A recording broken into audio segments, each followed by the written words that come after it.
tertúlia. Boa tarde a todos. Hoje é dia 27 de abril de 2015, é uma segunda-feira.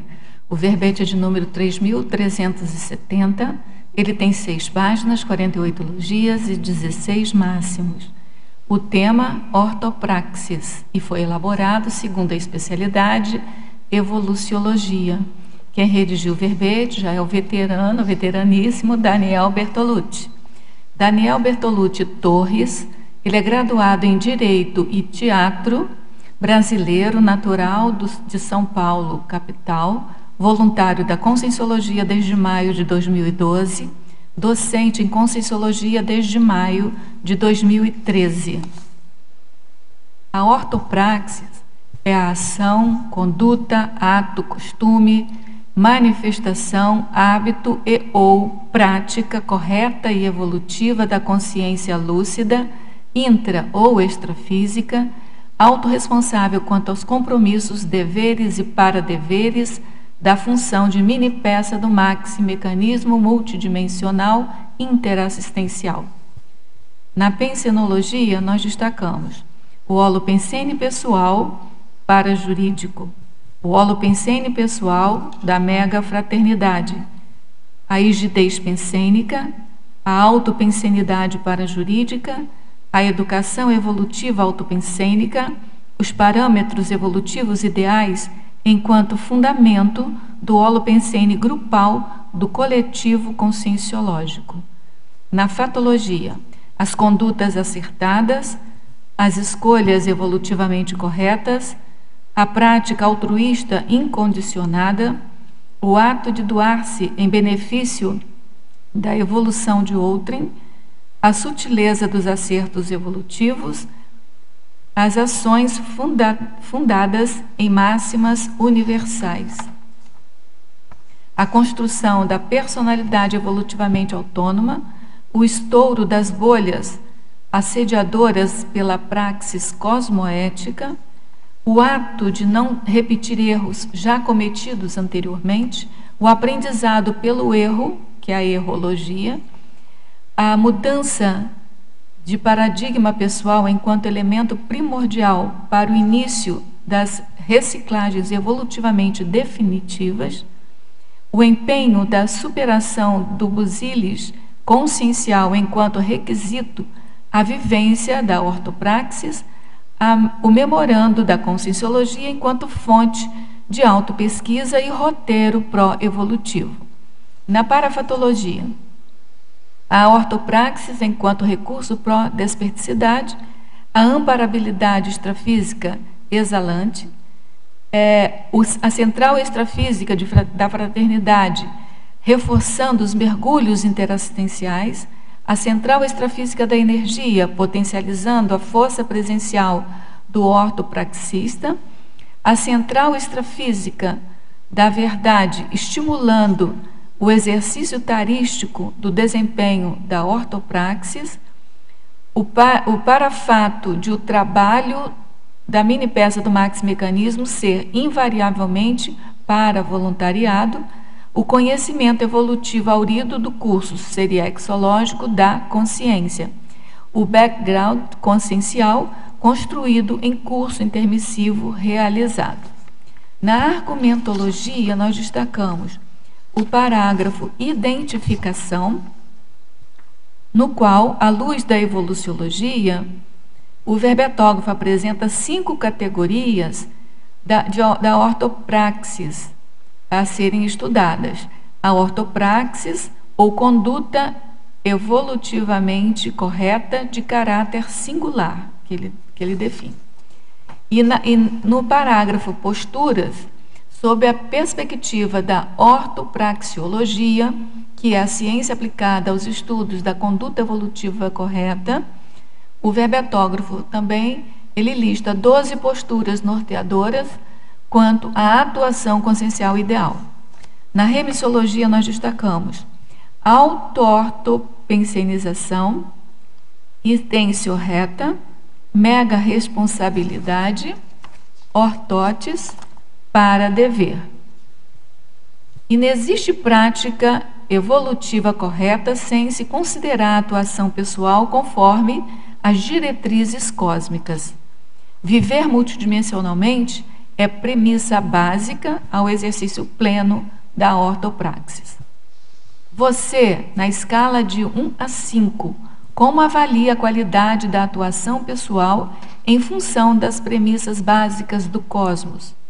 Considera a ortopraxis factível na conduta pessoal? Na bibliografia específica, o autor contribui com 3 fontes de referência. Agora nós vamos ler a mega-análise elaborada pela equipe de mega-análise da Enciclosapiens, que é constituída por Ana Maria Rocha, Marilene Raganin e Socorro Frazão. Ação, meta, acerto, hábito, bússola. Sutileza, conduta, escolhas, megafoco, reciclofilia. Para deveres, autossabedoria, parametrização, intencionalidade, ortopensenidade. Sobrepairamento, maxi-planejamento, paradireitologia, cosmoeticologia e evoluciologia. Daniel, antes da gente aqui passar para as perguntas, né, dos teletertulianos, tem aquela pergunta clássica, né? A sua decisão com esse título, né? O que te levou a escolher esse título? E durante a elaboração do verbete, se caíram fichas, o que foi também escrever algo no formato do verbete nesse tema?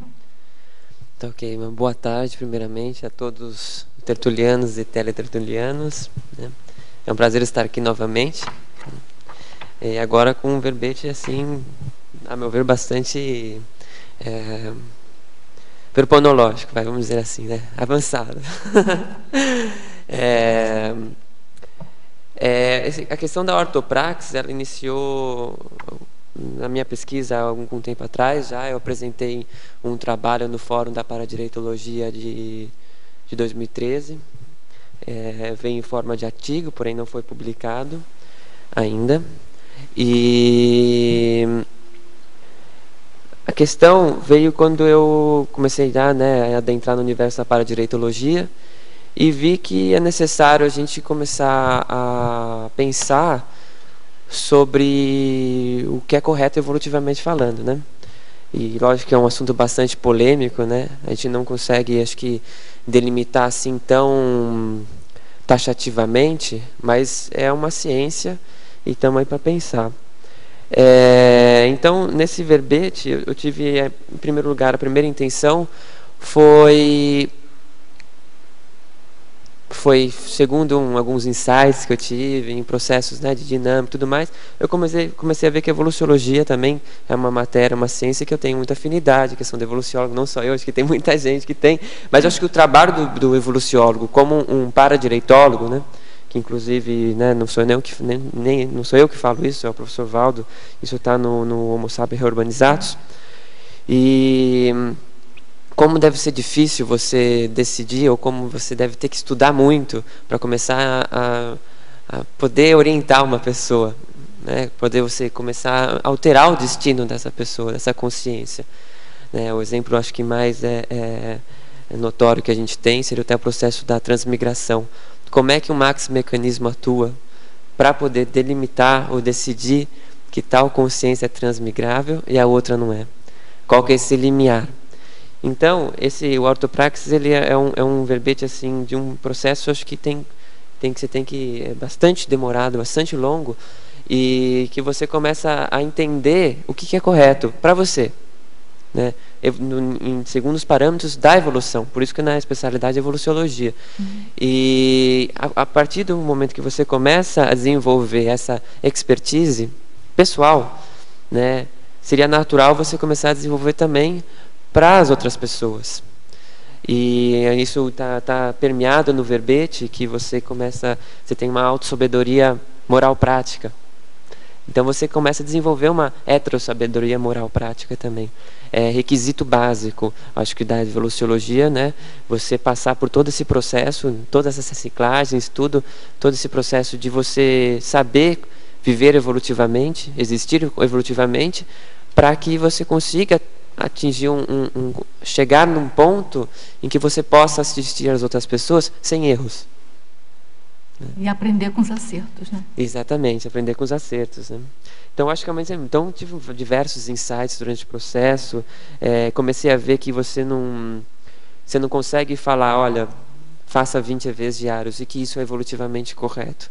Por que você não consegue? Porque às vezes uma pessoa não está naquele momento, ela não tem nem espaço mental de você falar ou ensinar uma prática do EV. Lógico, às vezes você ensinar, às vezes você ajudar a pessoa a vivenciar as energias e tudo mais, às vezes não é prioritário para aquela pessoa naquele momento. Mas até da minha experiência pessoal, eu já vi vários erros que eu tive, principalmente quando eu conheci a Conscienciologia, de querer falar para todo mundo, olha gente, descobri, né? Olha que eu conheci, na verdade, né, você cometendo um erro atrás do outro, né, você insistindo, se tornando a pessoa até difícil de conversar, que só pensa naquilo, mas na verdade, com o tempo eu comecei a flexibilizar. E comecei a ver que não é assim, às vezes tem uma coisa certa para um, certa para o outro. A ortopraxis, pelo menos, ajuda a gente a dar menos trabalho para os nossos evoluciólogos, né? Com certeza. Quando a gente começa a pensar que nem eles, né? Daí a gente dá menos trabalho para eles, sem dúvida. Mas eu acho que é isso aí. Ao longo do verbete eu vou aprofundando um pouco mais, mas eu acho que podemos ir em frente. Vamos lá. Ao verbetógrafo, professor Daniel, Estrangeirismologia, página 1, penúltima linha. Como aplicar bem o res non verba, priorizando ações em detrimento das promessas de acertos, sem ter a certeza do que irá ocorrer no final. Bom, a pergunta é bastante pertinente no âmbito do verbete, porque eu abordo essa questão dos efeitos futuros em diversos pontos aqui. A questão do res non verbas é isso, são fatos e não palavras, né? Então você não vai dizer, não, agora eu vou acertar, não, agora não, vou fazer isso, eu vou fazer aquilo. Na verdade não, você não tem que mostrar que você vai falar, vai fazer, você tem que mostrar são os fatos, e contra fatos não há argumentos.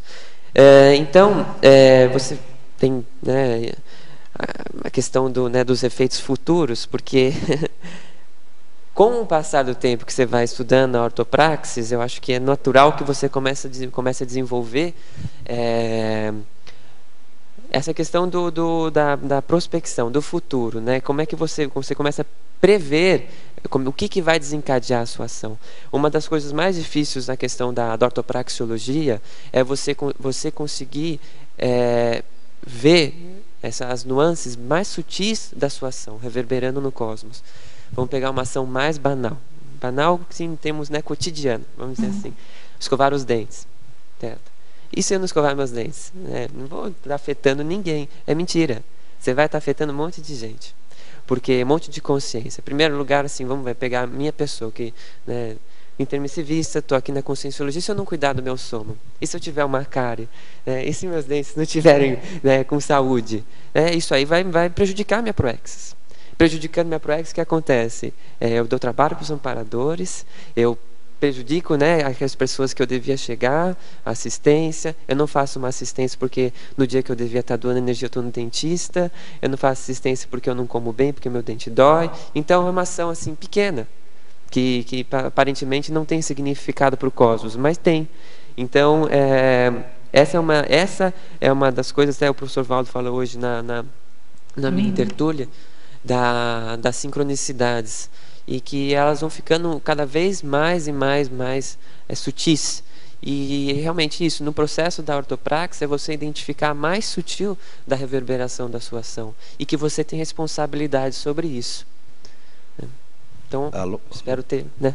Rosa e Daniel, além dessa frase, existe no latim uma outra semelhante, que é verba volant, facta manent. As palavras voam, os fatos permanecem. Sim, com certeza. Tem tudo a ver com a questão, né? Porque os fatos eles ficam, né? As palavras, elas são, você vai falando, até falou uma besteira ali. E o pior é que a palavra parece que voa, mas ela permanece no cosmos, né? Porque é um grafo. Inclusive o que eu estou falando aqui vai permanecer, né? Então tem que tomar bastante cuidado com o que eu falo aqui. Também não pode achar que pode falar o que quiser, porque permanece no cosmos também. Permanece também. E também na nossa ficha, fica marcada alguma coisa que a gente falou. Não é sério. Patologia, página 2, nona linha. Como é, na prática, a postura para frentex no contrafluxo da nossa SOCIM? E como conviver bem com as pressões contrárias que sofrerá quem apresenta esta postura? Eu coloquei aqui a postura para frentex, né? É uma gíria, né? Um jargão, não sei, né? E acho que essa é a questão dessa postura de vanguarda que a gente tem que ter. E acho que independente de pressão ou de SOCIM patológico ou não, a gente tem que ter autenticidade. E realmente não é uma tarefa das mais fáceis, né? Mas por que a gente vai esmorecer? Porque a gente está preocupado com o que o outro pensa. Sim, às vezes tem momentos que você deve ficar mais recatado, às vezes você tem que ser um pouco mais introvertido, não se expor tanto, mas é bem complexo, porque você tem que aprender a discernir, você tem que ter discernimento da situação, como é que você vai se expor, como é que você vai agir. E acho que, na verdade, a pressão existe na SOCIM, existem contrafluxos, mas eu acho que eles são pequenos em função de todo o processo evolutivo que tem por trás, né? O background, né, consciencial, tudo a gente dá muita importância, muito ibope para essas minúcias, ela pode acabar minando os nossos megatrafores. Então, acho que a postura para a Frentex é ter confiança em quem você é, ter confiança no amparo, ter confiança na evolução e que a cosmoética sempre prevalece. E tem que ser um para Frentex evolutivo, né? Evolutivo, sem dúvida. Não existe. O para Frentex às vezes pode ser para trás também, né? Aquele que acha que é todo assim saidinho, né? O paradoxo, né? Não, eu sou super moderno, né? Professor Daniel, Legislogia, página 3, primeira linha. A compreensão e a internalização das paraleis do cosmos, né, que está no plural, do cosmos, no desenvolvimento da intraconsciencialidade parajurídica. Poderia esclarecer? Sim. A intraconsciencialidade parajurídica é um conceito paradireitológico que a professora Carla Ullmann já tem trabalhado faz algum tempo. Tem verbete sobre esse conceito, tem artigos sobre esse conceito, e essa condição, esse atributo intraconsciencial construído ao longo do tempo é o que eu, pelo menos, almejo para mim ao estudar o paradireito. Então, você não precisa mais viver numa sociedade em que o direito precisa existir. O paradireito existe dentro de você. E isso aí o professor Valdo coloca frequentemente, que nas comunex avançadas, né, de serenão, de evoluciólogo, é assim que acontece.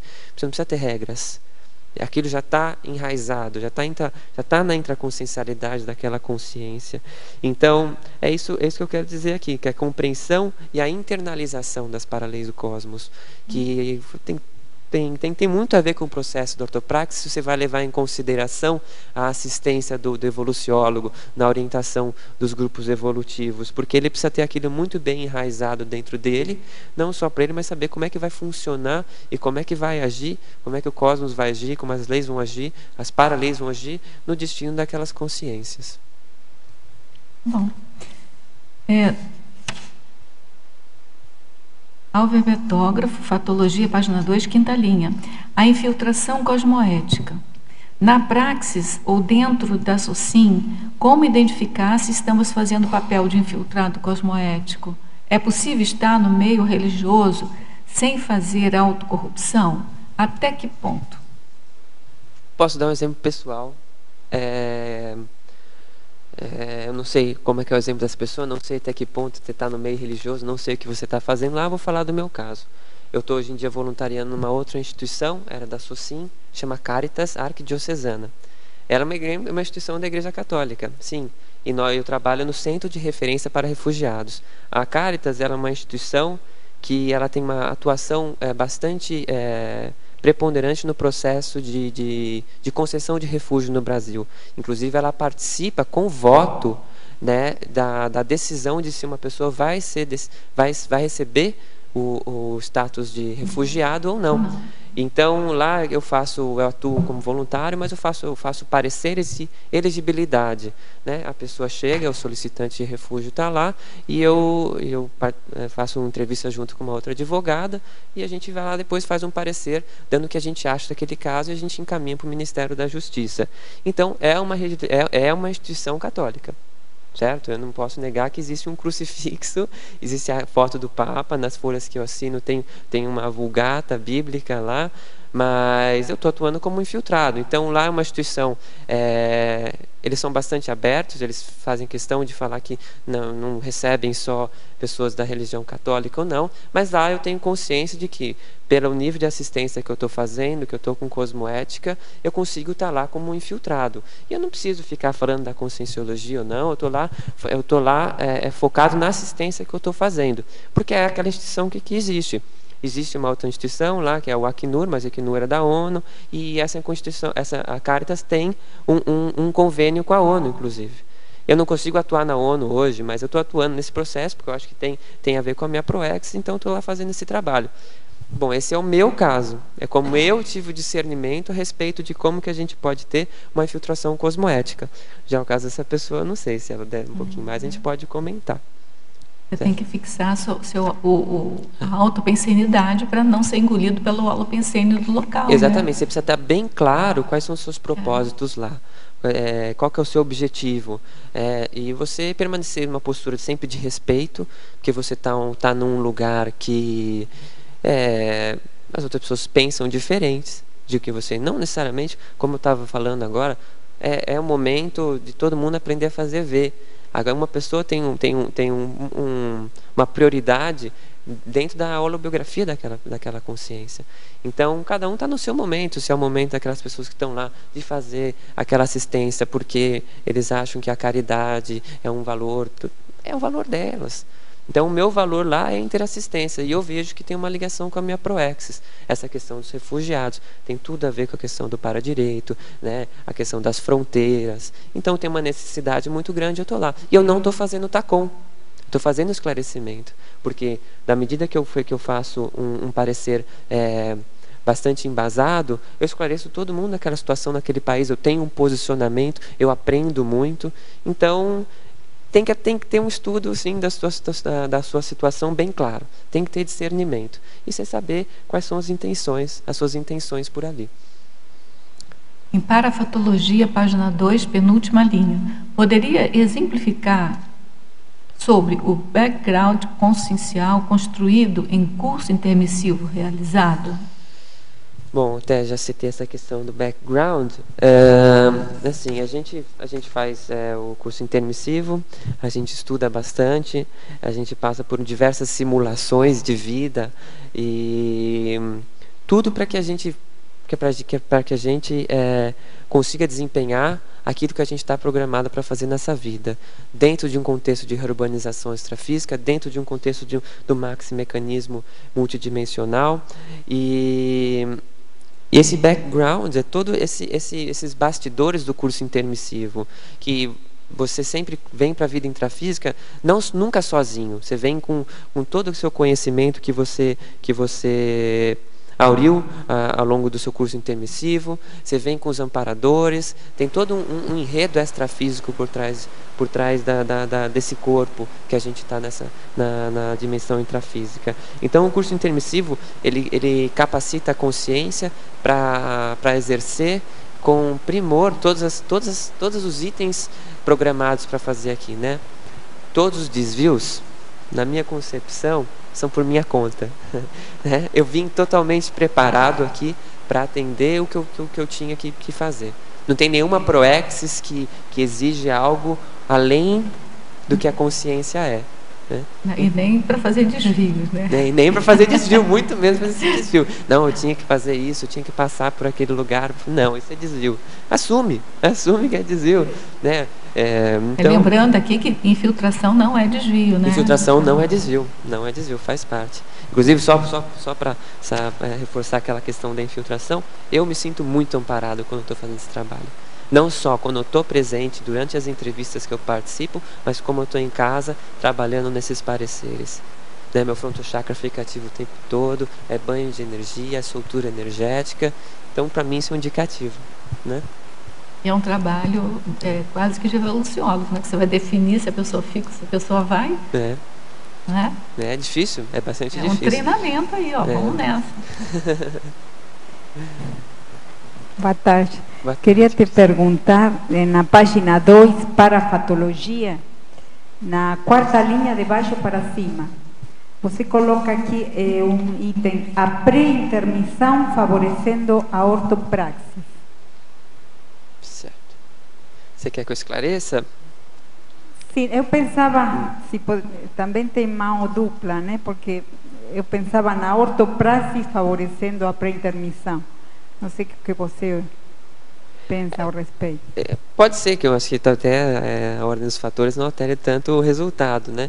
Mas o que eu quero dizer aqui é que você assumir a pré-intermissão como um presente, isso favorece com que você acerte evolutivamente. Você se obriga a acertar mais. Exatamente, porque você está vendo de uma maneira cosmovisiológica, você está indo além dessa vida intrafísica, você está vendo o próximo período intermissivo, você está vendo os futuros, as próximas vidas. Então isso até faz com que você erre muito menos. Porque às vezes é aquela coisa que eu já até comentei. Não é o momento para aquela consciência agora fazer determinada coisa, mas depois o trabalho que você começou aqui vai continuar. Então você não precisa insistir, você não precisa achar que o mundo vai acabar, que você vai errar, que você vai deixar uma pessoa sozinha. Não, cada um tem o seu tempo.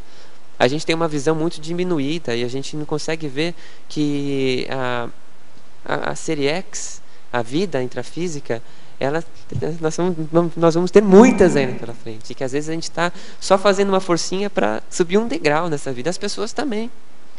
Parece que ela falou, na hora que eu li o item também, a primeira coisa que eu pensei foi isso também. Depois eu fiquei me perguntando se, para você acertar, né, porque a ortopraxis é uma praxis mais correta, assim, que você no meio, aí a interpretação dele, você conhecendo, se interessando, estudando mais a questão da pré-intermissiologia, estudando a reurbanologia, aí você vai melhorando e vai sutilizando essa ortopraxis. Porque eu acho que tem esse caminho. Principal a gente vê que a ortopraxis, ela não é meio. Ela é fim, né? Ela é fim. Então, mas ela também é um pouco meio. É meio também, ela é meio fim, mas você não em matemática a gente diria um cissocia. Uma coisa implica na outra e a outra implica na... É um cissocia. Para pensar, realmente para refletir. Mas a gente pode pensar em uma espiral. Né? Sim, acho que sim. A pré-intermissiologia ajuda você a melhorar, a dar atenção. Até você... É 1% da teoria também e o 99% da prática, né? Que vão melhorando a ortopraxis, e a ortopraxis vai melhorando a tua atuação, a qualidade dentro da pré-intermissiologia. Eu acho que é uma espiral aí. Exatamente. Quer falar alguma coisa? Não, mais uma pergunta. Interessante ver enquanto uma via de mão dupla. Né? Porque... o cissocia da matemática é via de mão dupla. Porque até mesmo para o acesso a comunidades astrofísicas cada vez mais avançadas, a meu ver, e pelo que a gente está refletindo aqui agora, tem a ver com a ortopraxis, né? Quanto mais você vai encontrando e vai realmente se manifestando da maneira mais correta, o seu acesso a comunidades astrofísicas mais avançadas para captar, aprender e aí, enfim, né, se manifestar, ela também vai se aprimorando junto com isso, né? Mas eu acho que vai tendo uma espiral, né? Mais do que Mais uma pergunta da Principiologia, na mesma página 2, na antepenúltima linha, você coloca o princípio do saber de si para saber de outro e o princípio consciência opositor, que é um verbete da professora Malu Valona, se eu não me engano, né? Sim. Você quer que eu relacione os dois ou você quer que... Tá. Vamos lá, vamos começar aqui no princípio do saber de si para saber do outro, né? É justamente o que eu estava comentando no começo, que você descobrindo que é o melhor evolutivamente para você, com o passar do tempo, você começa a discernir, a desenvolver um discernimento para poder identificar o que é evolutivamente correto para as outras consciências também. Então, isso é a teática. Aí você baseia o conceito de ortopraxis. Como é que é? Desculpa? Aí está baseando justamente o conceito de ortopraxis. Se isso aqui tem um conceito da ortopraxis, é isso? O princípio? Sim. Sim, tá incluído aqui o conceito da ortopraxis, porque você, acho que não pode, não tem como, não tem elementos conscienciais para que você consiga enxergar na outra pessoa o que é o melhor para ela, sem ter aquilo, sem saber para você exatamente o que é correto para você, sem erros, né? E lógico que isso aí é um crescendo, mas eu acho que isso é a ortopraxis. Um dos motivos de você estudar a ortopraxeologia é esse. Agora, a questão do princípio coincidência opositório é a questão da coincidência dos opostos.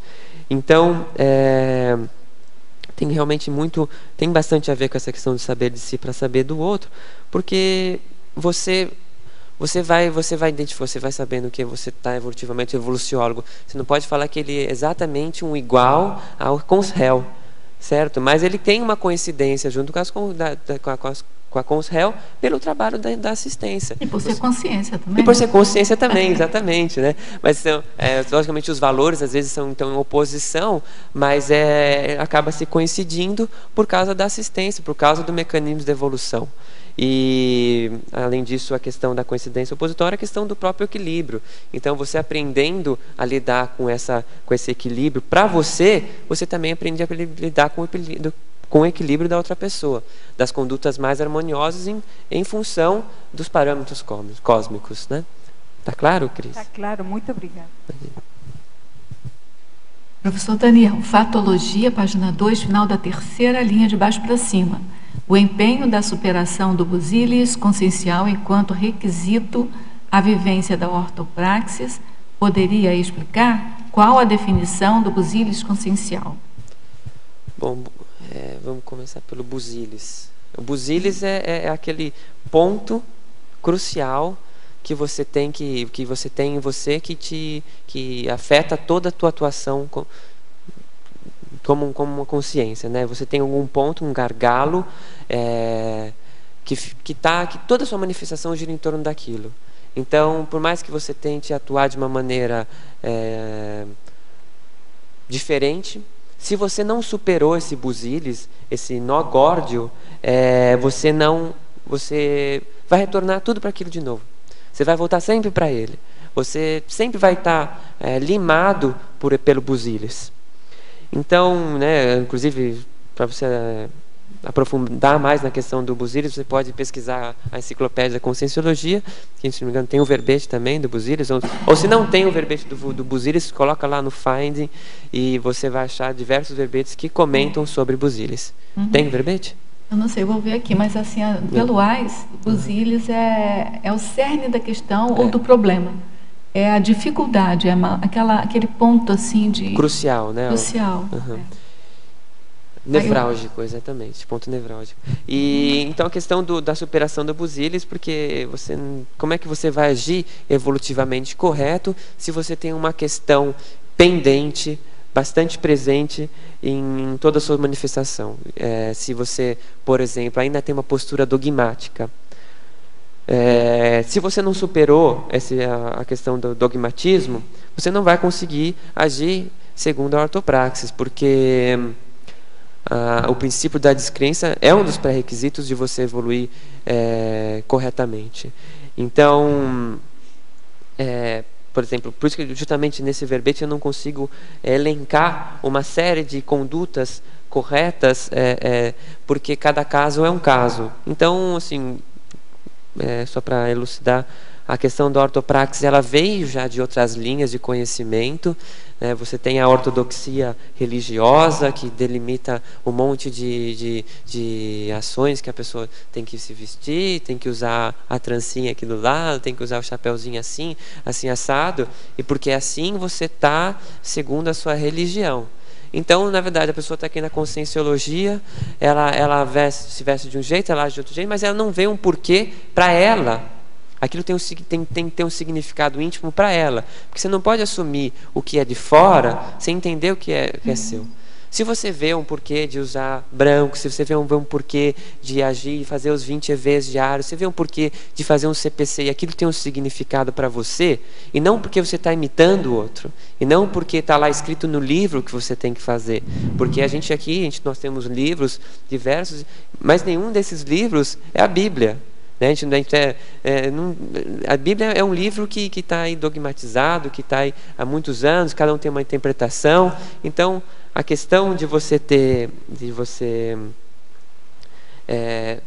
tiver essa questão do dogmatismo, você não vai conseguir agir ortopraticamente, porque vai estar ali sempre presente, se você vai estar fazendo errado.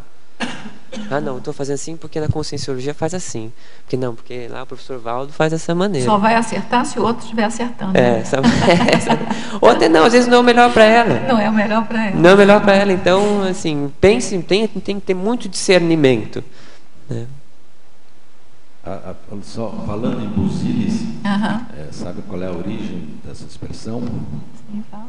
Ela vem de uma frase maior que quer dizer in rebus illis, nas coisas naquelas coisas, e aí cortaram, ficou só o busilis.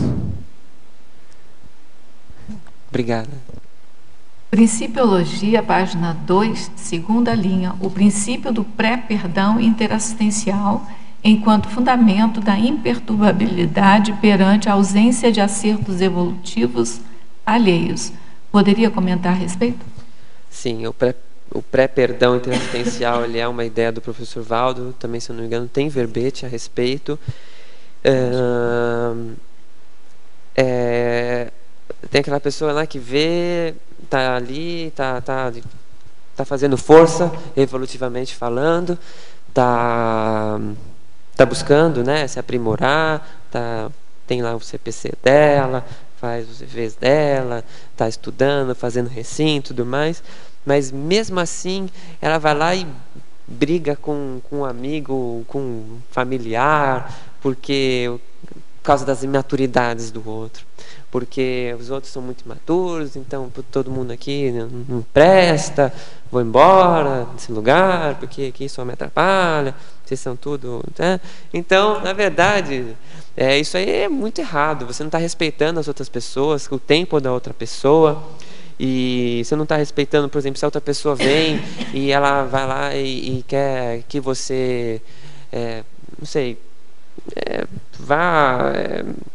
pegar um exemplo prático, a pessoa comete algum erro com você, ela bate no seu carro, ou ela vai lá e vai manobrar o carro para você e raspa ele sem querer, ou ela vai lá e deixa cair um café em cima de você, e você é um desastrado, você não tem que fazer mobilidade física vídeo, você não tem controle do seu corpo, você não sei...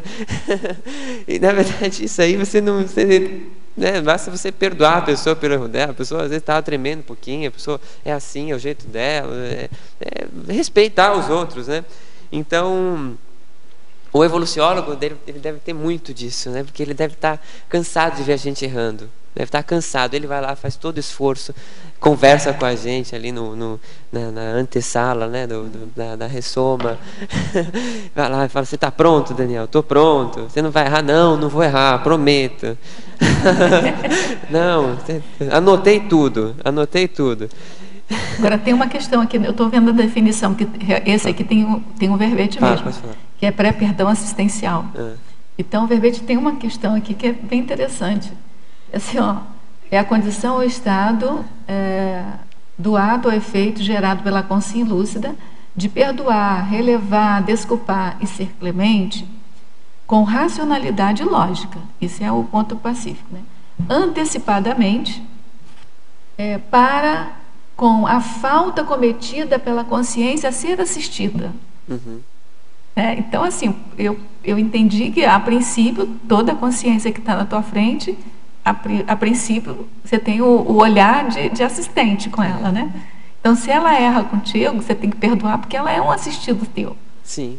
Né? Eu acho que essa visão aí de você poder contribuir sempre, mesmo que o outro erre com você, que eu acho faz que com que você ande, né? Você não ande. fica apegado a essas questões. Se o evoluciólogo não tivesse...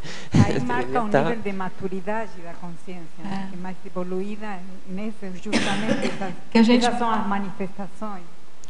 É que a gente leva, quer dizer, a gente em geral leva para o lado egóico, né? Uhum. Você fica impaciente, e não é, você está ali para assistir o outro. E isso tem um efeito de imperturbabilidade em você, porque você consegue discernir que a pessoa é a pessoa, ela tem o tempo dela. A pessoa ela vai errar de uma vez ou outra, e você não tem que ter responsabilidade sobre o erro alheio. Por mais que você tenha responsabilidade, sim, do que se você cometer um estupro evolutivo e tudo mais, mas tem também aquela questão, é por conta da outra pessoa. Ali você não é tua alçada, você não tem controle, você não consegue pensar ortopensenicamente pela outra pessoa. Eu tenho uma questão sobre isso. Pode falar, Felipe. Vocês me ajudem a pensar. Perdoar sim, mas até que ponto não vale a pena você fazer o comentário logo depois do perdão? Existe um Porque resguardo, ajuda né? a elucidar a Mas situação. uma coisa não elimina a outra. Não elimina a outra, né? Sim. A gente não está falando que uma coisa exclui a outra. Tem que ter o Ao contrário. discernimento, né? Tem aquela questão, acho que não sei se já comentaram aqui, mas do resguardo profilático, né? Não sei se é um verbete também. Mas assim, às vezes a pessoa errou tanto com você que você vai ter um resguardo com ela. Só que tem que ter cuidado porque também tem a omissão superavitária. Porque se você vai falar naquele momento e a pessoa não está preparada para falar, para ouvir, se você fala, você está cometendo um estupro. Então aí tem a omissão superavitária, mas isso não quer dizer que você não falou. O deixar de falar é falar. Aí tem a tua responsabilidade. Entendeu? Eu acho que aí o pedaço mais crucial que eu acho nessa definição é com racionalidade e lógica.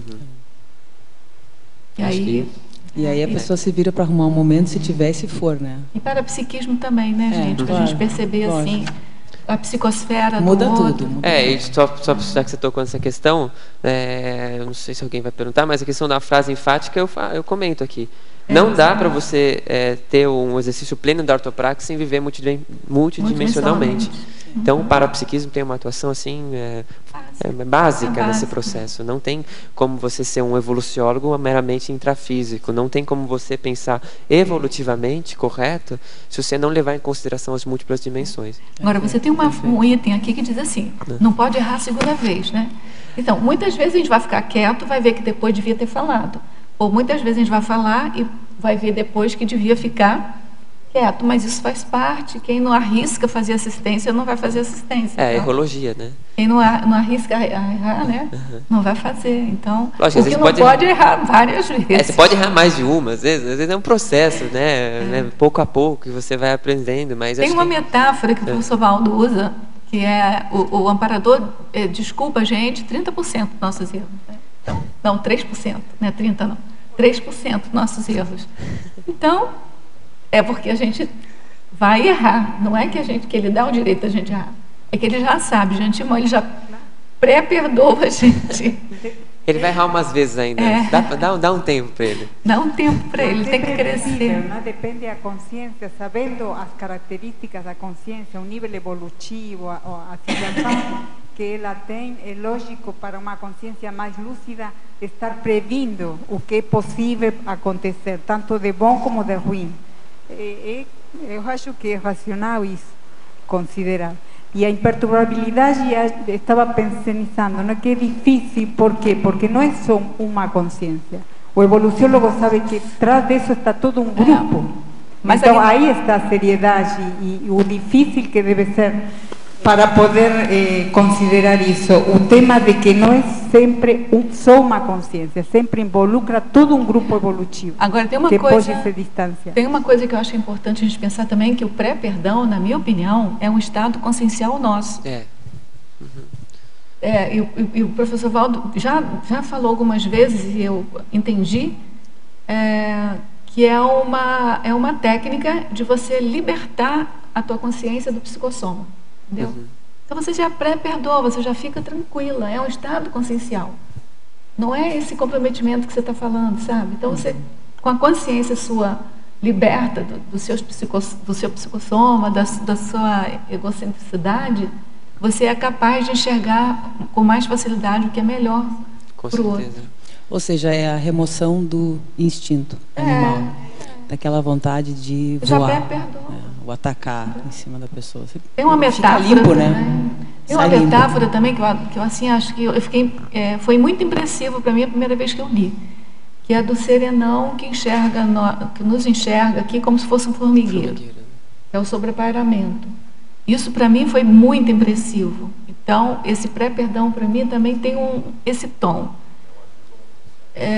De agir como consegue, sabe? Assim, não vai me abalar aquilo ali. Não estou dizendo que eu consigo fazer isso não, tá, gente? Não, mas é o que eu compreendo. A questão que você está falando pelo menos eu já compreendo, é 1% da compreensão. É a postura íntima que você vai ter. É uma postura ainda, é um estado consciencial seu. Não é que você vai não perdoa essa pessoa antecipadamente. Você vai ter isso em você. Agora é óbvio, né? Se a pessoa vai te atacar, você não vai perdoar ela antes de se defender. Você vai tirar o ataque dela, você tem, não é comprometimento, entendeu? É um estado seu. É assim que eu entendo, sabe? Ô Daniel, parei aqui para pensar sobre essa questão do pré-perdão, porque esses dias ocorreu uma situação que me deixou bem assim nervosa. eu não fiz nada assim, né? Mas eu deixei a pessoa falando e sair, né? Porque eu não aguentava mais, ia começar a ficar mais difícil.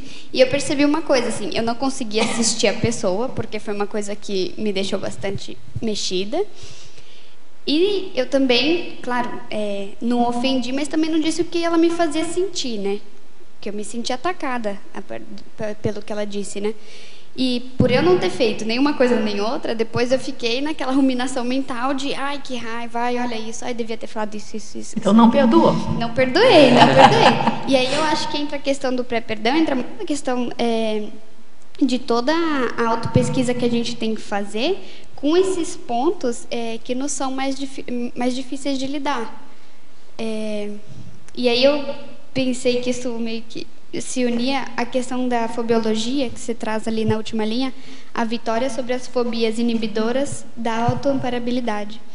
E aí eu fiquei pensando quais seriam essas fobias, porque muitas vezes a gente não identifica elas a um primeiro momento, né? Das que elas estão inibindo essa autoamparabilidade.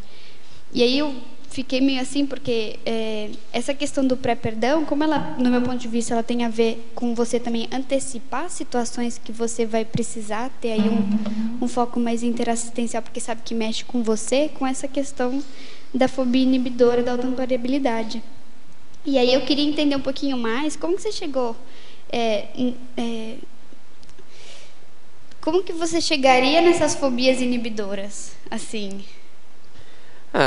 Vamos ter alguns exemplos que eu coloquei aqui anteriormente, né? Vamos supor, a pessoa ela tem um medo de se decidir, né? A pusilanimidade, decidofobia. Então, ela vai trabalhar, ela vai reciclar, ela tem que identificar, isso é autopesquisa. A pessoa tem medo do parapsiquismo, a pessoa tem medo de se projetar, porque ela vai ver lá o assediador e tudo mais. É autopesquisa. E essa questão da inibição da autoamparabilidade, que eu acho que é interessante ressaltar, que isso aí não só afeta a questão do heteroamparo, né? Tem uma ligação direta entre o que você faz internamente e repercute externamente. Então, o autoamparo tem total relação com o heteroamparo.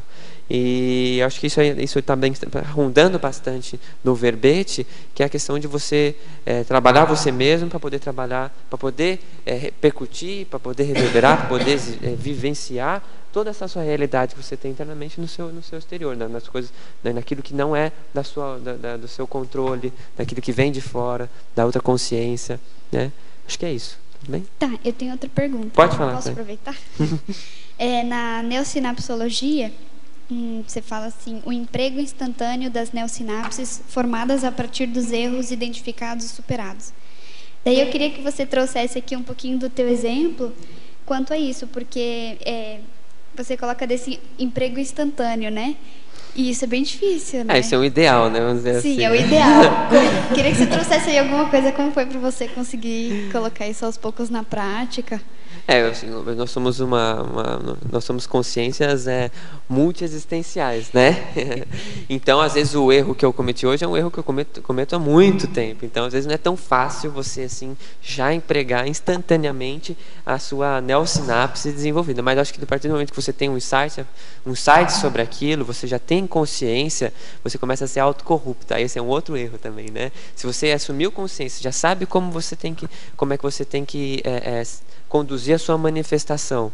Então, lógico, o CPC é uma prova concreta de que, né, você pega lá os seus trafares, você pega o que está faltando em você, mas às vezes as suas cláusulas vão ficar lá por muito tempo, porque você tem que entrar muito na sua profundidade, na sua interconsciencialidade, para realmente entender como é que você vai superar aquilo lá. Estamos falando de ortopraxis é um ideal, né? Mas não quer dizer que a gente vai fazer assim sempre. Mas às vezes você consegue sair de uma dinâmica parapsíquica com uma neopsinapse que você entendeu aquele processo, por que você realiza aquilo. Aí você anota, aí você reflete sobre aquilo. Aí você tem que ser, acho que realmente implacável com você mesmo. Você vai ter que fazer aquilo. Mas o autoabsolutismo. O autoabsolutismo. Inclusive o memorando está presente bastante aqui no verbete. Se vocês virem a questão do último item, as posturas, os 12 itens aqui, eles são os 12 itens do memorando. E é isso, a questão da autoabsolutismo. A Rosa pegou bem essa questão. E é uma prática. O autoabsolutismo também é algo que você vai conquistando ao longo do tempo. E acho que esse emprego instantâneo é realmente quando você está bem determinado e não errar mais. Tudo bem? Professor Daniel, Fatologia, página 2, 8ª linha. Poderia expandir o estouro das bolhas assediadoras pela praxis cosmoética? Tá, A pergunta vem da Alemanha para você. Da Alemanha? Hallo, wie geht's? Danke. Então, qual link está mesmo? Na Patologia, página 2, 8ª linha. Está aqui, tá. Eu vou começar falando desse item, relacionando com um princípio.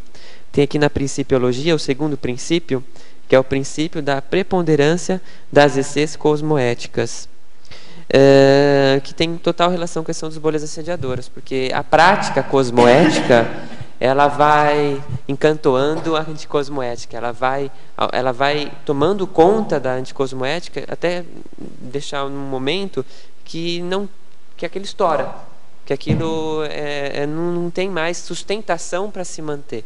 Isso é um processo que a gente pode ver analogamente a questão da recim, né, da própria, por exemplo, o processo da bioenergética pessoal. Se você vai trabalhando os seus EVs, se você vai identificando cada vez mais os seus bloqueios, esses bloqueios começam a se tornar insustentáveis.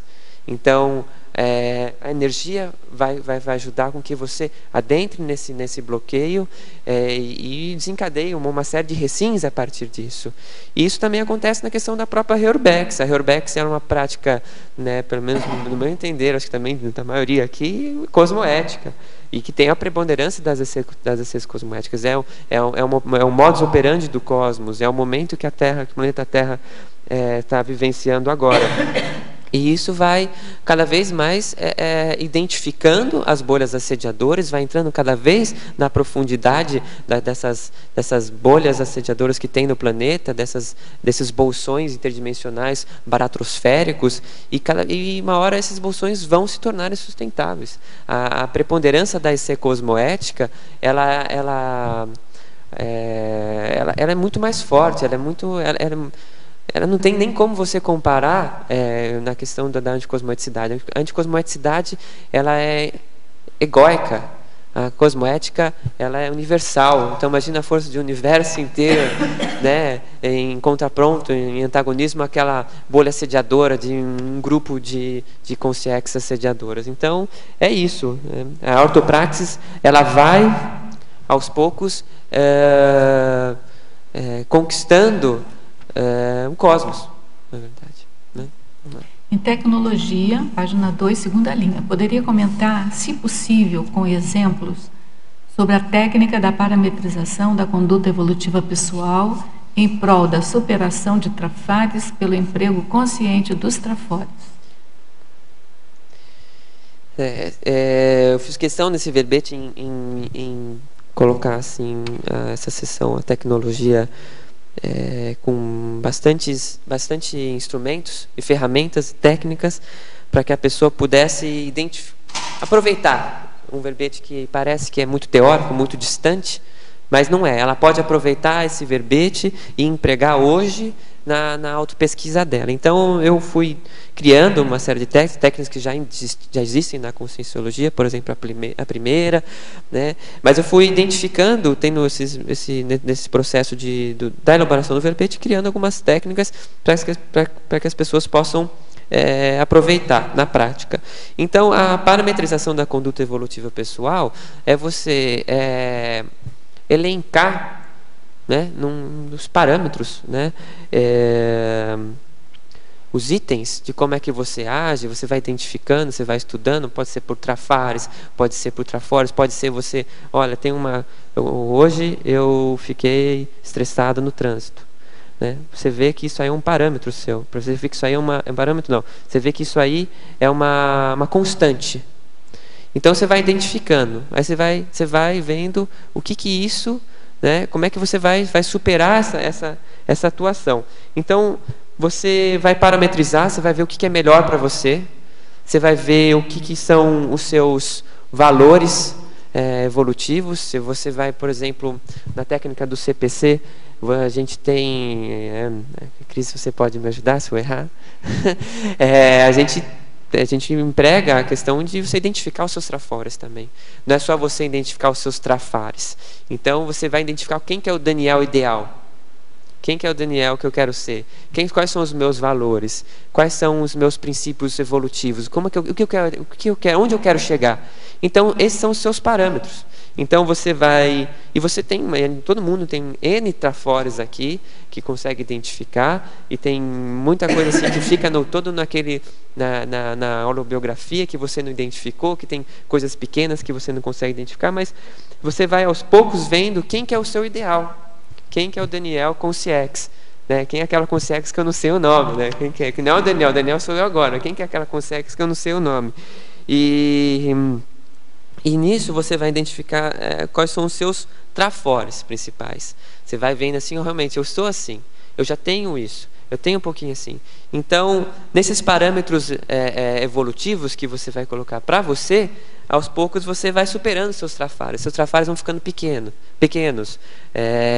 Como, por exemplo, eu estava falando agora, a bolha assediadora vai ficando pequena em contrapartida da força da cosmoética. Então, os seus trafares, ao longo do tempo, eles vão se tornando cada vez menores. Lógico que embaixo de um tem outro, tal, e é um trabalho constante. É uma neorreciclagem atrás de uma neorreciclagem, uma reciclagem, e sempre você vai estar nesse processo.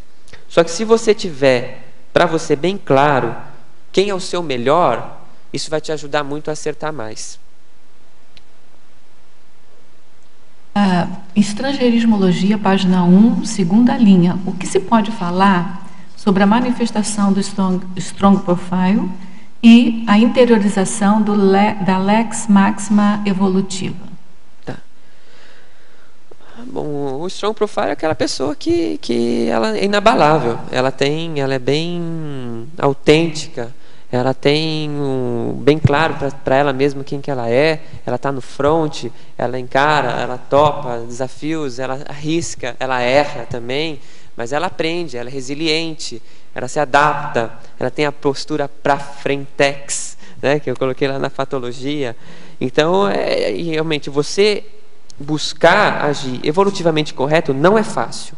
Exige coragem de você, exige um autoenfrentamento, uma determinação. Então, acho que o Strong Profile gira em torno disso, né? Strong Profile está em N verbetes da enciclopédia, enumerados, geralmente, né, com a temática homeostática, de questões que realmente envolvam uma determinação pessoal bastante presente na manifestação. E a questão da interiorização da Lex Máxima evolutiva é justamente o primeiro item da legilogia, que é a compreensão e internalização das paraleis do cosmos. Então, existem leis evolutivas que são assim o parâmetro,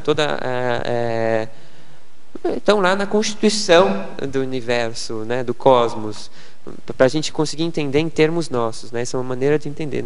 E aos poucos você, agindo em conformidade com essa lex máxima, você vai interiorizando essa lex máxima também.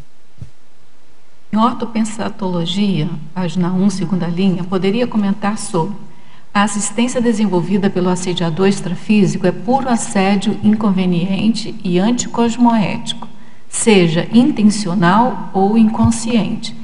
Aí ele pergunta como distinguir o assédio intencional do assédio inconsciente. Acho que um exemplo assim bem claro é a questão realmente, como ela falou, é o guia almarótico, né? O guia cego. O guia cego também é um assediador, não que existe o amparador, o guia almarótico e o assediador. Não, o guia almarótico, ele é um assediador, porque ele acha que aquilo que ele quer para você é o melhor para você, mas às vezes não é, porque é só o que ele acha. Ah, não faz isso, não vai, não sai daqui, fica aqui, aqui com a gente, é tão confortável, é tão bom aqui, olha só, a gente tem coisas tão já embasadas, né? A religião é muito assim, né? Mas como é que você distingue se ele está, assim, amigo teu, querendo fazer as coisas da maneira dele para você, ou ele está intencionalmente querendo te derrubar?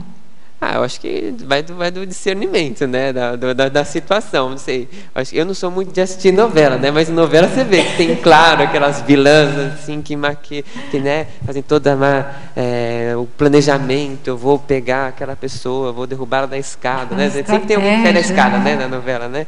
E daí eu vou maquinar, eu vou tirar ela do poder, eu vou pegar. Então, e daí tem aquela outra pessoa que já é mais assim, tá? É o que ela pode fazer, tá diferente. Às vezes ela não quer fazer tão mal, mas ela vai junto. Você acha que sem parapsiquismo você consegue decidir se a sua intuição, a sua ajuda que você está recebendo é de um guia cego, de um amparador ou de um mega assediador? Sem parapsiquismo é difícil. Você tem que sentir as energias, você tem que perceber o padrão pensênico, você vai sentir a intensidade. Outro dia até comentaram assim de uma experiência, né, extrafísica, de que tinha um assediador indo atrás dos inversores.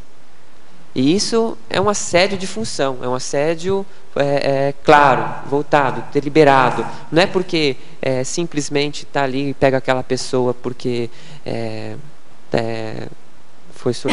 está ali de oportunidade, oportunismo. Não, é deliberado atrás de um processo para prejudicar o outro, para prejudicar a Urubex, para prejudicar a Proex, e é justamente, daí esse assediador vai pegar no calo, sabe justamente quais são as suas fraquezas, e ele vai pegar, e pode te tomar. Mas sem parapsiquismo, é difícil a gente conseguir diferenciar. Sim. Eu acho que... Somente um comentário que eu queria colocar, que o parapsiquismo ajuda muito a poder diferenciar o guia cego do assediador mesmo. Pela leitura, muitas vezes as intenções. Você pode acessar parapsiquicamente ao parapensene da consciência e aí vindo qual a ideia que está motivando. Mas, Cristina, eu já vi muita gente achando que estava com um mega amparador e, na verdade... Né, quem tem mais parapsiquismo do que eu acha que a pessoa está com mega assediador. Então, assim, eu acho que precisa a gente desenvolver o próprio parapsiquismo, tem que anotar tudo, ver o que aconteceu antes, o que acontece depois, ter bastante autocriticidade para não ficar a cosmoética, quais são as suas aberturas, quais são os seus auto-assédios. A pessoa pode ter uma energia bem forte. Mas, assim, eu acho que precisa de... E outra coisa também, a gente não tem que ter medo também, né, gente? Errou, a gente vai consertar. O problema é não permanecer... Só para completar essa questão, a pessoa tem que ter bem claras as intenções dela. A intenção, né? Se ela está... Isso está no verbete, eu não comentei até agora, mas se a pessoa está movida pela assistência, por exemplo, por causa da vaidade, do prestígio que ela vai receber pelaquela assistência, ela está fazendo toda a assistência. Olha ali, você está vendo, a pessoa está ajudando muita gente, mas ela está ali movida está se alimentando com aquilo. Eu acho que é bom ficar esperto, né? Na ortopraxis, você tem que estar muito esperto na questão da intenção. A intenção era determinante para a sua ortopraxis.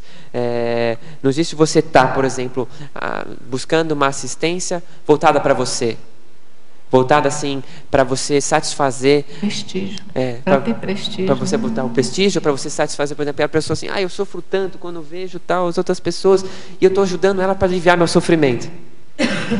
Isso é errado. Evolutivamente falando, sua intenção, por mais que você possa ajudar... É melhor ajudar porque não quer ver o outro sofrer ou porque sofre com o outro do que não ajudar. Sim, com certeza. A gente não está discutindo isso. Mas agora está falando de qualificação. Isso. Mas está falando de qualificação da assistência. Exatamente. Né? E só na questão da ortopensata aqui do professor Valdo, então a gente conseguir... É isso exatamente o que a gente está falando, porque... parece que um assediador extrafísico ele pode estar agindo assistencialmente. Parece, mas é puro assédio. Seja ele intencional ou inconsciente. Aí que vem a qualificação, aí que vem a ortopraxis. Em Pensinologia, página 1, final da 5ª linha, poderia discorrer a respeito dos parâmetros evolutivos ideais enquanto fundamento do holopensene grupal do coletivo conscienciológico? Tá bom, vou dar alguns exemplos, né? O memorando da Conscienciologia. Hoje recebemos na mini tertúlia o roteiro. Como é roteiro? Eu posso dar um exemplo? Pode. Na instalação, como é que você fala? Da Juriscons, né? Vocês distribuíram o código grupal de cosmoética e eu achei super interessante. É um exemplo para a gente e também, para mim, é um holopensene grupal coletivo conscienciológico ali. É um parâmetro ideal ali que a gente quer atingir. Achei muito interessante, assim, o desprendimento de vocês também. Gostei muito. É isso aí. Então, de parabéns. Aproveitar. Daniel, você chegou a falar alguma coisa, estabelecer uma relação com o seu verbete aí, com a fundação da Juriscons, que você... Não, eu não cheguei a pensar sobre isso. Qual que é a relação? A relação foi porque eu vinha pra cá. Não calhou. Que eu vinha pra cá, era o verbete, eu mandei 3, tem mais outros 2 na revisão, e calhou esse aqui de ser o primeiro a ser revisto e eu tô aqui. Às vezes, né, coincidência não existe, né? Vai ter que pensar mais, olha lá, Cris. Ortopraxis, né? Então, vamos pensar mais. O que é isso? Estou falando de evoluciólogo, né? Então, até tiveram, né, várias questões parapsíquicas, né, do amparo, né, do processo das Juriscons. Vamos ver a responsabilidade, né? Eu queria perguntar um pouquinho mais sobre isso também, mas eu estou vendo que a Cris está com o microfone aqui, deixa ela falar. Eu achei bem sincrônico, Daniel, porque a defesa desse seu tema, né, na sequência ali da fundação da Juriscons, porque aqui você fala da condição dos paradeveres, né? E um dos elementos assim fundamentais do estudo da paradireitologia é justamente a assunção e o cumprimento dos paradeveres, né? Então, a Juriscons ela vem para, né, um dos propósitos da Juriscons, os objetivos da Juriscons é justamente ajudar as pessoas a terem mais, digamos assim, noção e acesso aos seus paradeveres intermissivos, não é isso? E, de certa forma, orientá-las, por exemplo, através de um CPC, né? Como colocar esses paradeveres em prática, né? Como exercê-los efetivamente. Eu achei muito inteligente por parte de vocês colocarem o CGC, né? Na CGC, na pasta que a gente recebeu na hora que a gente entrou lá.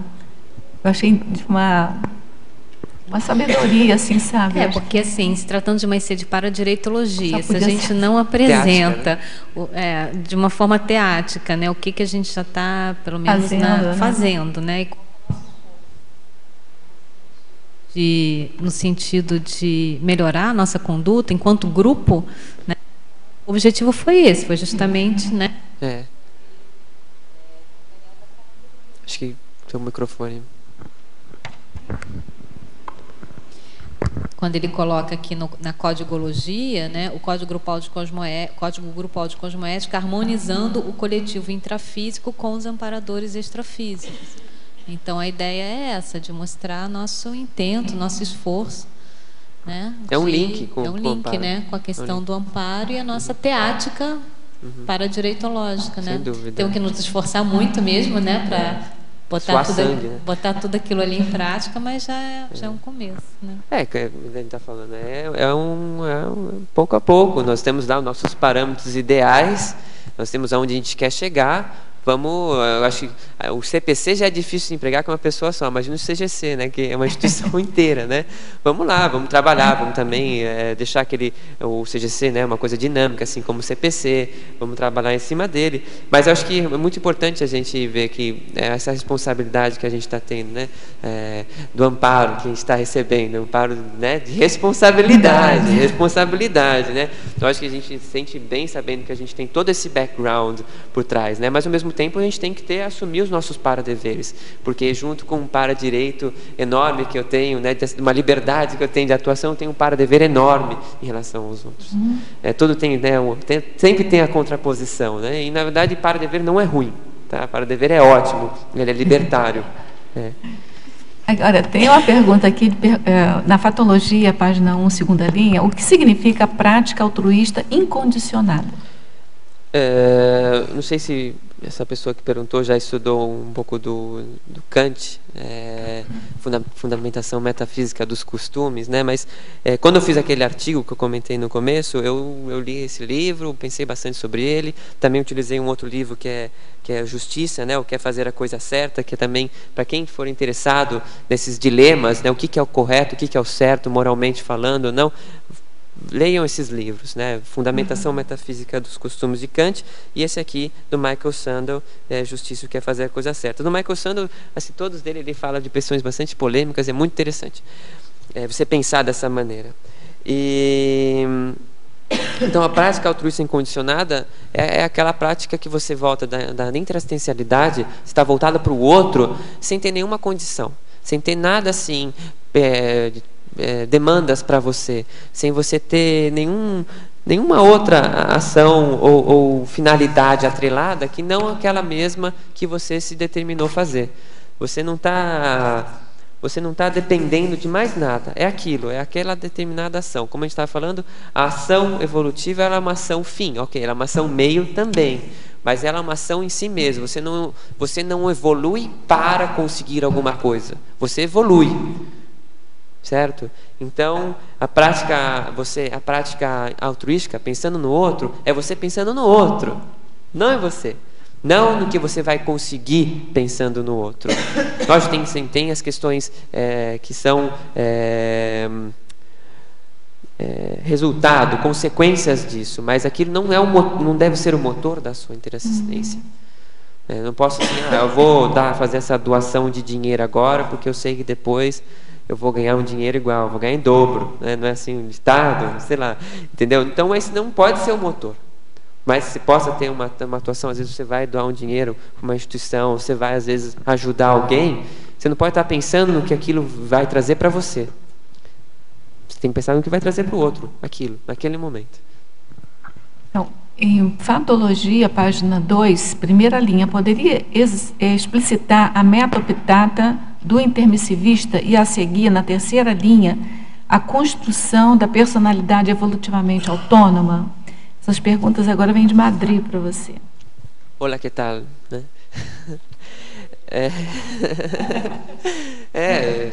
O universalismo, né? A gente tem que... A meta-optata, ela é um verbete da enciclopédia, e na verdade a meta-optata ela é uma expressão jurídica, não sei se eu posso dizer assim, que vai lá e identifica qual que era a intenção inicial do criminoso, para onde o que ele estava querendo fazer, o que ele estava planejando, qual que era a finalidade daquela ação dele. E a questão da meta-optata do intermissivista é isso, essa mudança. É quando o intermissivista chega e vem, o que ele vem fazer aqui? Qual que é a programação dele? Para onde ele está? O que ele está direcionado a fazer? O que ele vem fazer aqui? Então, acho que se quiser aprofundar um pouco mais, acho que é bom ler o verbete, mas é mais ou menos isso. E agora, a questão da personalidade evolutivamente autônoma também entra na questão do que eu estava falando do Kant, que a gente tem que aprender a diferenciar da autonomia da heteronomia. Então, a personalidade evolutivamente autônoma é aquele, vamos pegar um exemplo prático, é o líder interassistencial. Quando você não depende mais evolutivamente diretamente dos outros, você tem já uma interdependência. Você sabe que você você precisa dos outros para evoluir, mas ao mesmo tempo você não depende que os outros atuem tão diretamente na sua evolução. Você consegue evoluir por conta própria, você consegue decidir por conta própria. Lógico que você tem todo um sistema de um maximecanismo multidimensional com escalas, com pessoas que têm, com consciências que têm responsabilidades maiores que as outras. Mas chega um momento que você já começa a decidir por você mesmo. Você está menos sujeito ao determinismo, você está mais aberto ao livre-arbítrio. Você consegue mais decidir por conta própria o que é melhor para você. Então essa aí é a personalidade evolutivamente autônoma. Daniel, aqui na página 3, em efeitologia, o primeiro efeito que você coloca, a expertise em mensurar os efeitos futuros da assistência prestada hoje. Você pode falar um pouquinho dessa mensuração e dessa expertise?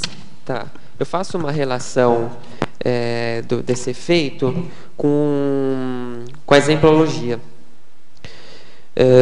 Vamos lá para a exemplologia, daí a gente consegue aprofundar um pouco mais. Então você tem lá mini ortopraxis, caracterizada pela abrangência individual, a exemplo do domínio do estado vibracional. Parece que o estado vibracional ele vai trazer um ganho assim evolutivo, primeiramente para você, mas ele tem toda uma reverberação para as pessoas ao seu redor, para as consciências ao seu redor, tanto intra quanto extrafísica. Eu tive um exemplo bem clássico, bem assim claro sobre como que a aprendizagem com o trabalho das energias reverbera no grupo, né? Você vai para um grupo e você volta na sua casa e tem pessoa que sente o frontochakra. Entendeu? Então tem uma relação assim que você começa a entender, puxa, está tudo tão interligado, o processo energético assim, a multidimensionalidade aproxima tudo, você consegue ver que assim, então eu fazendo EV hoje eu faço bem para as outras pessoas também. Então com o tempo você vai começar a identificar cada vez mais quais são os resultados da assistência prestada hoje. Então, justamente, você vai estudando a evolução, você vai se tornando um erudito da evolução, uma enciclopédia evolutiva, você mesmo. E você, como o professor Valdo fala, é matemático. Você sabe, o evoluciólogo sabe como ele conhece você melhor que você mesmo. Então, ele sabe que vai reverberar futuramente aquele lá que você fez hoje. Como vai reverberar aquele insight que você teve hoje. Aquele insight, aquela inspiração que fizeram tanto trabalho para que você tivesse, como que aquilo vai reverberar para você, para o grupo. Às vezes é uma informação que você recebe, que você vai falar para o outro. Então, com o tempo, a pessoa que ela sabe muito da evolução, a consciência que tem essa sabedoria, ela vai tendo essa expertise, vai adquirindo. Isso eu acho que, para o direitólogo, ele é essencial. Porque você começa a entender como funciona o cosmos e consegue atuar mais ativamente nesse processo. Ficou claro?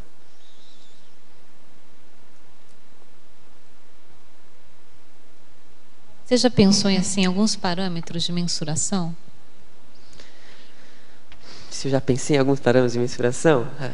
Olha, eu pensei.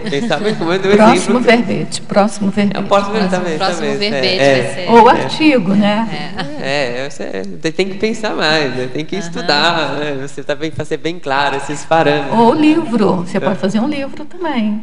Né? E aí o livro, né? Pode ter como o esqueleto básico, esses parâmetros em cada um. É que ela deu uma tarefa um pouco difícil assim para mim, mas o que é difícil para a gente é que a gente, como Consim, a gente tem uma visão muito restrita.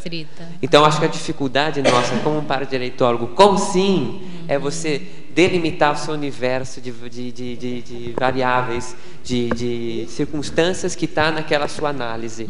Então a gente consegue mensurar até certo ponto, mas tem a questão da cosmovisão, ela é muito maior como Consciex. Então, mais um exemplo para você tem a questão, hoje eu vou ajudar o outro, então isso é uma assistência, até é um parâmetro, mas realmente é bastante difícil isso, eu acho. Tecnologia, página 2, final da última linha. Poderia explicar a técnica de criar bases de práticas ideais, auferindo resultados frequentes quanto à orientação da bússola consciencial? Poderia exemplificar essa base? Sim. Por exemplo, tenho um ideal pessoal que eu preciso estudar, certo? Estudar é muito importante. Então eu delimito ali que na minha rotina diária eu gostaria de ter, como uma prática ideal, de 3 a 4 horas de estudo por dia. Eu já consegui fazer isso em determinados períodos da minha vida, quando estava determinado a passar numa prova, tal, até mais que isso. Mas assim, você delimita o que é o ideal para você, para que você atinja algum resultado que está em relação ao que da sua proexis, ao que é melhor para você, em relação à sua própria bússola consciencial. Então você pode oferecer, então você coloca, eu tenho como ideal estudar 3 horas por dia. Então anota, separa um tempo para você fazer isso e vai anotando. Hoje eu estudei tanto, hoje eu estudei tanto, hoje eu estudei tanto. Ou, por exemplo, com um livro. Eu tenho um ideal que eu vou ler 20 páginas, 30 páginas desse livro por dia. Hoje eu li tanto, hoje eu li tanto, hoje eu li tanto. Aí você vai oferindo seus resultados. Você vai vendo se você realmente está exigindo muito de você, se você está exigindo pouco de você, quem é você, onde é que você está com alguma autocorrupção, se você está realmente conseguindo fazer, se aquilo tomou muito conta da sua agenda, se deixou outras coisas em deficiência. Então, se você delimitar isso para você, é um estudo que você vai vendo e vai aprimorando aí qual que é a melhor rotina para que você viva evolutivamente. Ela pergunta também, na trinomiologia, página 3, poderia expandir o trinômio ortopraxis, fluxo cósmico e devir? Tá, esse trinômio ele também está bastante em relação com o sinergismo, o último sinergismo, que é sinergismo ortopraxis fluxo cósmico. E não sei se a pessoa sabe, mas o devir, né, ele é um movimento cósmico, um movimento ininterrupto, né? Tem um verbete, sim, tem verbete, mas também esse é um conceito da filosofia. Também procurar no dicionário também vai achar. Mas é interessante você ver por olhar pelo viés do paradigma consciencial. Então dá uma olhadinha no verbete.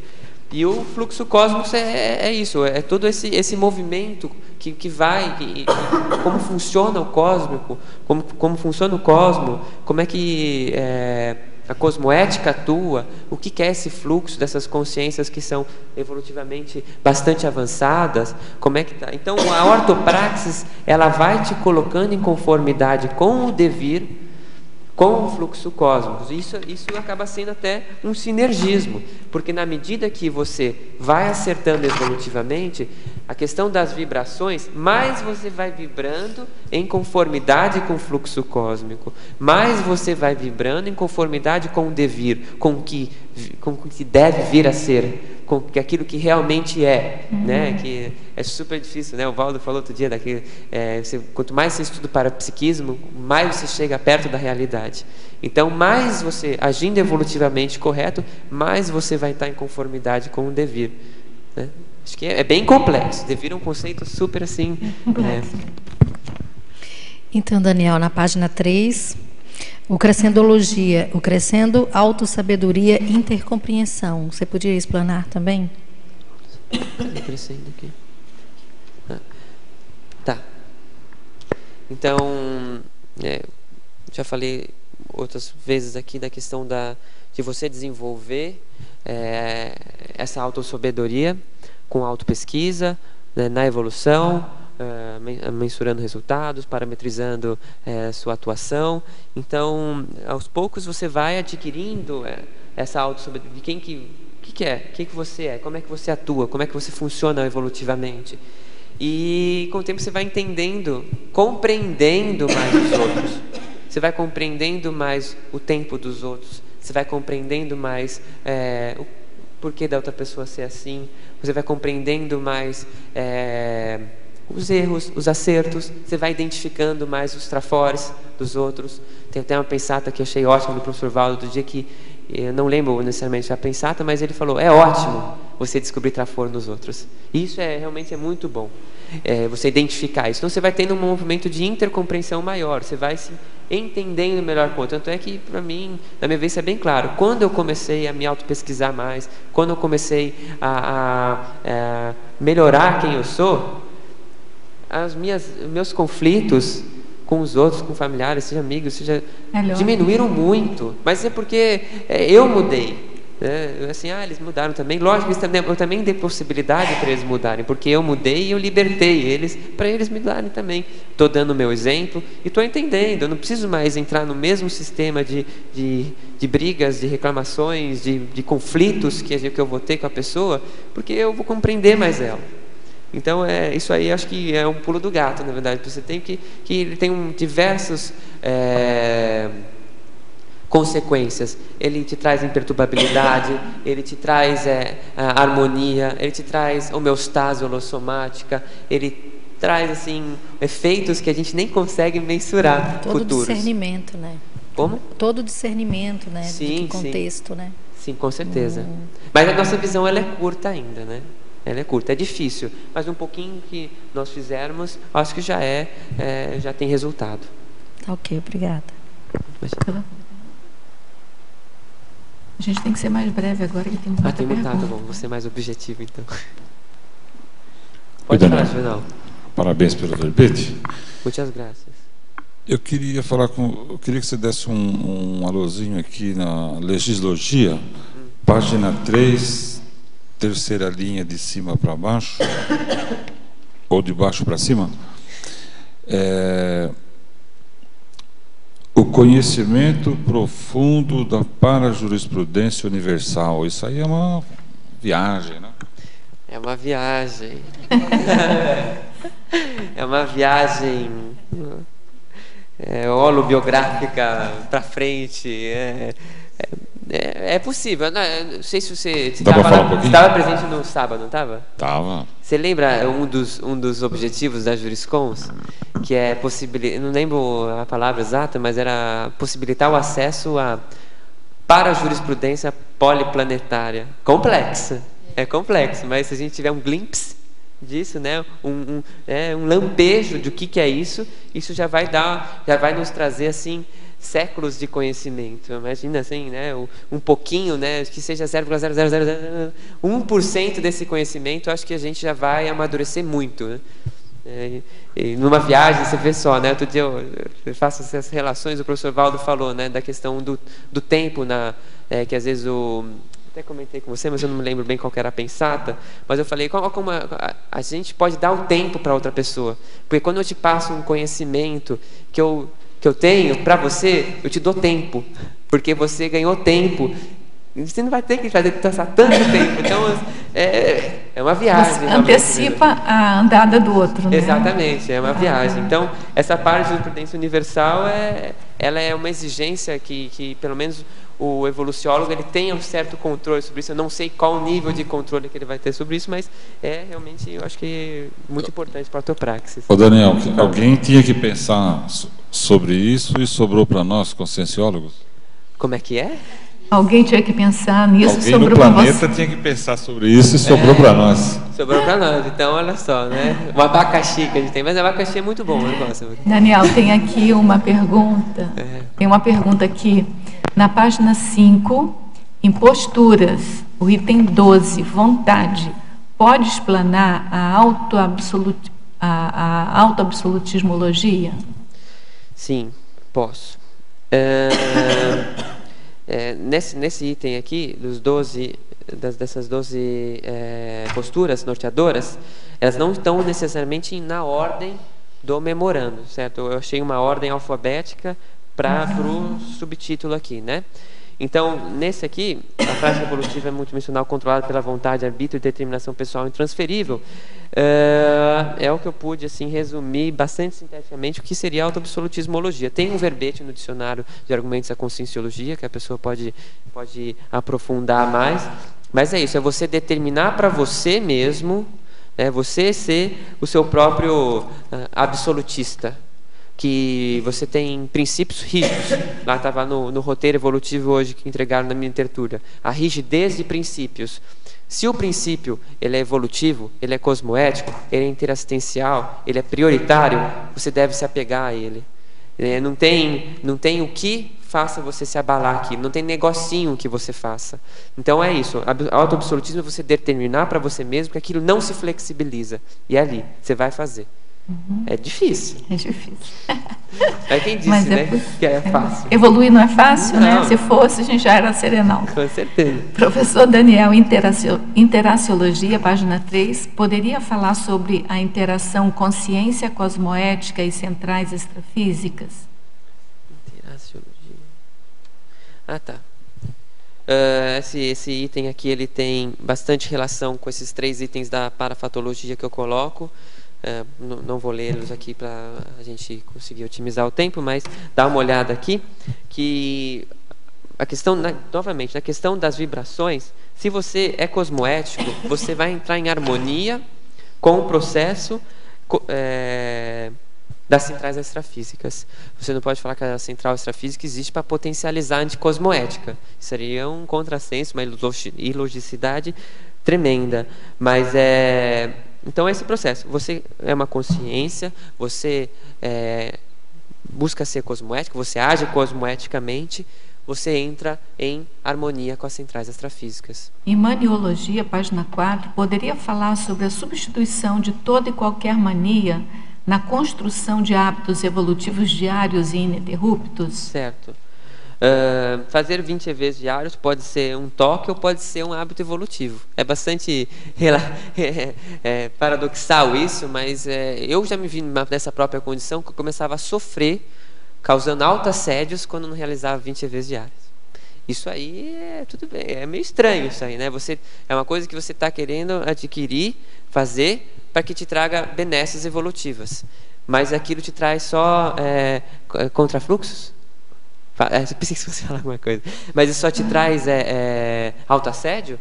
Então você precisa aprender a identificar as suas manias, os seus vícios e começar a adquirir esses hábitos evolutivos diários, ininterruptos. Fazer EV não deve ser um toque. Você organizar as suas coisas não é perfeccionismo. Ela tem um porquê bem claro, na questão das energias, questões de você tem a sua mesa escrivaninha organizada, e aos poucos o seu pensamento vai ficar organizado, a sua vida vai ficar organizada.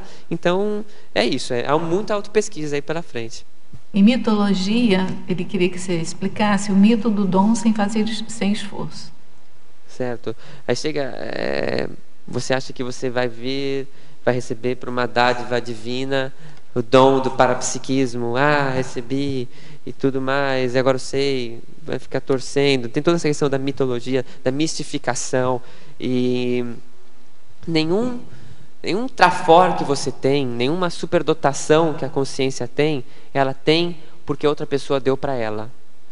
Eu não posso ensinar uma pessoa a engolir. Eu posso até mostrar como eu faço, mas ela vai ter que aprender sozinha, certo? Então, o parapsiquismo tem lá o serenão, tem o evoluciólogo, tem aqui, a gente tem um monte de pessoa aqui parapsíquica na CCCI, mas a gente só vai conseguir adquirir esse parapsiquismo se a gente fizer um esforço. Não tem parapsiquismo, lógico, pode ter um pouquinho por osmose, às vezes você está em um lugar que te potencializa, mas nada vai ser daquilo que você não é. Então você precisa fazer um esforço e vai precisar modificar as coisas, vai precisar superar trafar, vai precisar fazer autopesquisa. Em Parafatologia, página 2, terceira linha de baixo para cima, poderia comentar o conhecimento evolutivo aurido no curso seriexológico da consciência? Sim.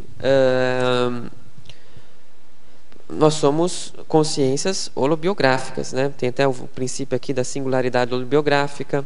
Você tem também a gente tem não sei se você acha que é na fatologia, a questão da reconciliação, aqui ó, na 11ª, na 7ª linha de baixo para cima, na página 2, tem a reconciliação com a auto-holobiografia.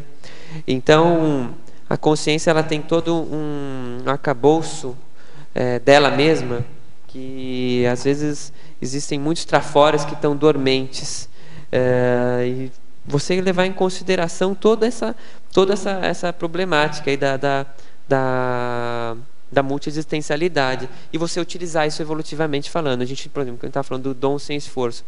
Você conquistou o parapsiquismo, ele vem ao longo das vidas. Então, a ortopraxis, que ela deve ser, realmente, para ser ortopraxis, ela deve ser multidimensional, ou seja, deve levar em consideração o curso seriaxiológico. E na página 4, item 1, na identificação, nesse parágrafo, você lista 5 categorias, né? Ela quer que você explique causa. Até que ponto abordamos uma causa com autonomia? Ou em que contexto o determinismo age antes da nossa autonomia? Essa é uma questão séria, né? É bem de causa e efeito. A gente teve ontem o verbete, né? Teve. Agora o professor Faldo faz uma metáfora, não sei se você já viu ele fazendo. Ele faz, sabe uma ampulheta deitada? Né? Então, assim, se você está no fluxo do cosmos, está bem cosmoético, você abre o seu livre-arbítrio. À medida que você faz alguma anticosmoeticidade ou entra no contrafluxo, aí você restringe o livre-arbítrio pela lei de causa e efeito. E aí você entra no determinismo. Está ali no determinismo, à medida que você vislumbra uma ortopraxis, né, mesmo que seja iniciante, você já abre o seu livre-arbítrio. Então, nosso périplo evolutivo, ele vai fazendo assim, ó, ele fecha, abre de acordo com as nossas atuações. Não tem como a gente pensar que a gente pode ter liberdade de atuação se a gente não tem a responsabilidade. Então, isso também tem tudo a ver com a questão de você ter a sabedoria pessoal. Então, você só vai ter autonomia para você gerir a sua própria evolução no momento que você atingir um nível de responsabilidades evolutivas, você entender o que é cosmoética, senão você vai estar realmente sujeito, e não é realmente uma pressão, uma determinação de alguém que assinou, essa pessoa vai viver a partir do determinismo. Isso é matemática, você vai começar a se enroscar numa rede de interprisões grupo-kármicas. Se você vai estar preso naquele grupo e você vai estar sujeito ao determinismo. O determinismo vai atuar sobre você. Então, por favor. Identificação, página 4, item 2. Efeitos. Como aferir o efeito da boa intenção em contraponto aos efeitos catastróficos? No resultado apenas visível, visto o balanço quase neutro dos dois efeitos, como então fazer essa leitura? Muitas vezes não percebemos se uma intervenção deu algum resultado face à problemática severa de certas situações de vida. Poderia comentar? Certo. No primeiro momento, a questão dos resultados ela é muito relativa, porque você tem os efeitos futuros, você tem a pré-intermissologia, por exemplo, você tem diversos fatores que, às vezes, para a gente, restringido, intrafísico, fica difícil de ver. Só que a questão da boa intenção, ela não é determinante para que você haja ortopraticamente. Lógico, uma intenção qualificada, cosmoética, sim, mas a boa intenção de simplesmente ajudar, ela pode gerar efeitos catastróficos. Tem até um seriado que nós gostamos de assistir, se chama Under the Dome, e tem um personagem lá que é o Big Jim, e ele a cidade está embaixo de uma doma, então todos fechados, e ele é meio o vereador da cidade, o chefinho, mas ele mata diversas pessoas, ele está agindo, quer matar a cidade inteira, metade da cidade, porque vai sobrar mais comida, e ele sempre procura justificar as ações dele, falando, mas eu só queria ajudar, eu gosto muito dessa cidade. Então acho que assim, para você ver bem claro o que é uma pseudo boa intenção que gera efeitos catastróficos, é isso, né? E a baratrosfera está cheia de pessoas assim. A outra pergunta é, para a fotologia, página 2, terceira linha, exemplifique, por favor, o fluxo cósmico vivenciado. Nós já comentamos um pouquinho da questão do fluxo cósmico aqui na questão do trinômio, e o fluxo cósmico é isso, você agindo evolutivamente corretamente em termos evolutivos, você vai entrando em harmonia com o fluxo cósmico, você vai vivenciando o funcionamento do fluxo cósmico, as sincronicidades se intensificam, você tem todo um contexto que converge para você viver evolutivamente, para você agir como um agente, né, viver como agente da evolução. Então é isso, é você ser cosmoético, entrar em harmonia com o fluxo cósmico, que você vai ter todo um resultado a partir disso.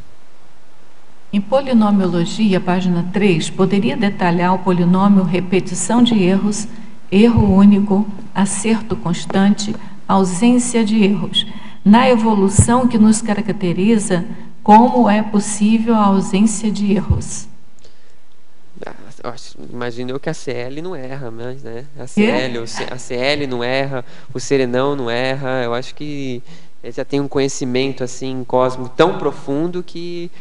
Olha que o Serenão ainda pode errar, senão ele já era CL. Pode ser, às vezes ele tem uma pendênciazinha ali, não sei, né? Não sei realmente como delimitar. Até o professor Valdo outro dia estava pensando que acho que o erro deles é por omissão. É o maior erro, assim, o erro que mais que pega, porque sabe aquela atuação, né? Às vezes eles, eu imagino, né? Que eles decidem, por exemplo, não intervir em determinada coisa, e depois ele vê que se intervisse, talvez fosse melhor. Uhum. Então, os maiores erros deles são por omissão. Pelo menos foi isso que eu entendi que o professor Valdo falou. Eu acho que é um exemplo. Como é possível viver assim? É evoluindo, fazendo pesquisa, dando a cara a tapa e tomando ainda muito ainda na cabeça, mas diminuindo seus erros. Se você tem um erro ali, e você chega muito atrasado, por exemplo, no lugar, para de fazer isso. Aos poucos você vai diminuir isso, e aos poucos você não vai mais chegar atrasado em lugar nenhum, né? Eu acho que você pode pensar isso como até uma técnica, esse polinômio, né? Repetição de erros. Aí você identifica erro único. Então você já diminuiu da repetição para né? Só. Acerto constante. Você já vê que aquilo já está superando, né? Até chegar o fato de ausência de erros. Eu acho que é um crescendo. É um crescendo, até, né? É um crescendo, realmente. Bom, elencologia, página 4, segunda linha. O que vem a ser a personalidade inerrante? Exemplifique, por favor. Isso que a gente estava falando. Ele implicou com ele aqui essa questão de não errar mais. Né? Errologia, né? Acho que é bom ele estudar errologia. Errologia tem verbete, né? Inclusive há uma técnica de elaboração do CPC que é a técnica pelo erro. Então você vai identificando seus erros, você vai elaborando suas cláusulas. A personalidade inerrante é essa personalidade que não erra mais, que está certa a tudo. E não sou eu, tá? Não sou eu. Então, aqui ele faz uma outra pergunta que você já respondeu, mas eu queria saber se você quer fazer uma síntese para a pessoa, porque ele pode não ter ouvido. Tá.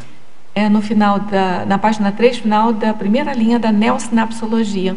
Gostaria que exemplificasse o emprego instantâneo das neossinapses formadas a partir dos erros identificados e superados. Na verdade, ele fez 3 perguntas sobre erro. Sobre erro, né? Interessante, né? E também é um ideal, como a gente estava falando. Às vezes é muito difícil porque você tem aquele comportamento tão enraizado no seu temperamento que você não vai modificar a partir da identificação.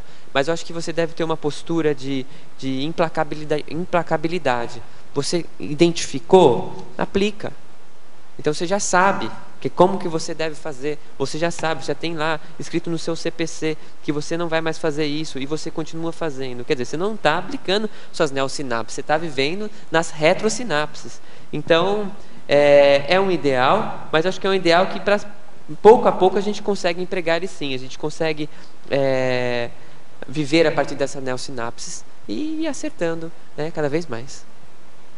Queria te perguntar, Daniel, na página 4, na mitologia, o primeiro item, a desconstrução do mito da consciência perfeita. Sim. Você acha que, né, que a gente vai ser iluminado e que, né, você vai acertar tudo, né, sem fazer nada e tá lá e é perfeito, tudo mais, tudo de bom, mas todo mundo, todas as consciências são únicas, elas têm as suas complexidades, têm os seus trafores, seus trafares. Lógico, chega um ponto lá que você conquista a questão da consciência livre. Quem sou eu para dizer que ela é perfeita, né? Quem sou eu? Não sei, realmente eu não sei, entra num ponto que eu já não sei. Quem sou eu para falar que o Serenão é perfeito? Eu sei que ele é mais evoluído do que eu. Isso. Isso eu tenho certeza absoluta, que ele é mais evoluído do que eu. Mas você não existe perfeição, não existe tudo assim. Também quem sou eu para falar que não existe, né? Mas Mas aí, se você começar a pensar assim, você não pode afirmar nada. É mateológico. Tem algumas coisas que você pode afirmar, né? Então, para mim, hoje, nesse momento que eu vivo, não existe. A gente tem... Todos nós temos complexidades, trafores e trafares, e acho que a gente tem que parar de exigir que nós sejamos perfeitos. Tudo bem? Obrigada. Agora, tem uma coisa que desde a hora que eu li o teu verbete, eu queria te perguntar. O seu verbete é ortopraxis. Você fez o seu verbete segundo a especialidade evoluciologia, mas o primeiro item da pensenologia é o holopensene pessoal para jurídico. Eu queria saber a sua escolha. O que você vê entre ortopraxis, evoluciologia e para direito, né? Tem tudo a ver. Tem tudo a ver, mas eu queria saber. Eu vou falar assim, tem tudo a ver porque é impossível você ser um paradireitólogo, realmente, nos termos paradireitólogos, sem você ter um padrão evolutivo, sem você saber o que é o melhor, sem você saber conseguir identificar aquele que é o acerto, o que é a evolução. Então, acho que uma das diferenças que você tem do direito para o paradireito é que o direito vive muito na proibição, na obrigação, né? Tem também a questão da faculdade, da permissão, mas ele não dá o que é a melhor prática. É de fora para dentro, né? Exatamente. É de fora para você. Exatamente. E o paradireito é justamente o contrário, é você viver a partir dos trafores. Não na questão da criminologia e tudo mais, mas é na questão dos ideais, do que é correto, do que é cosmoético, do que é mais homeostático. Então,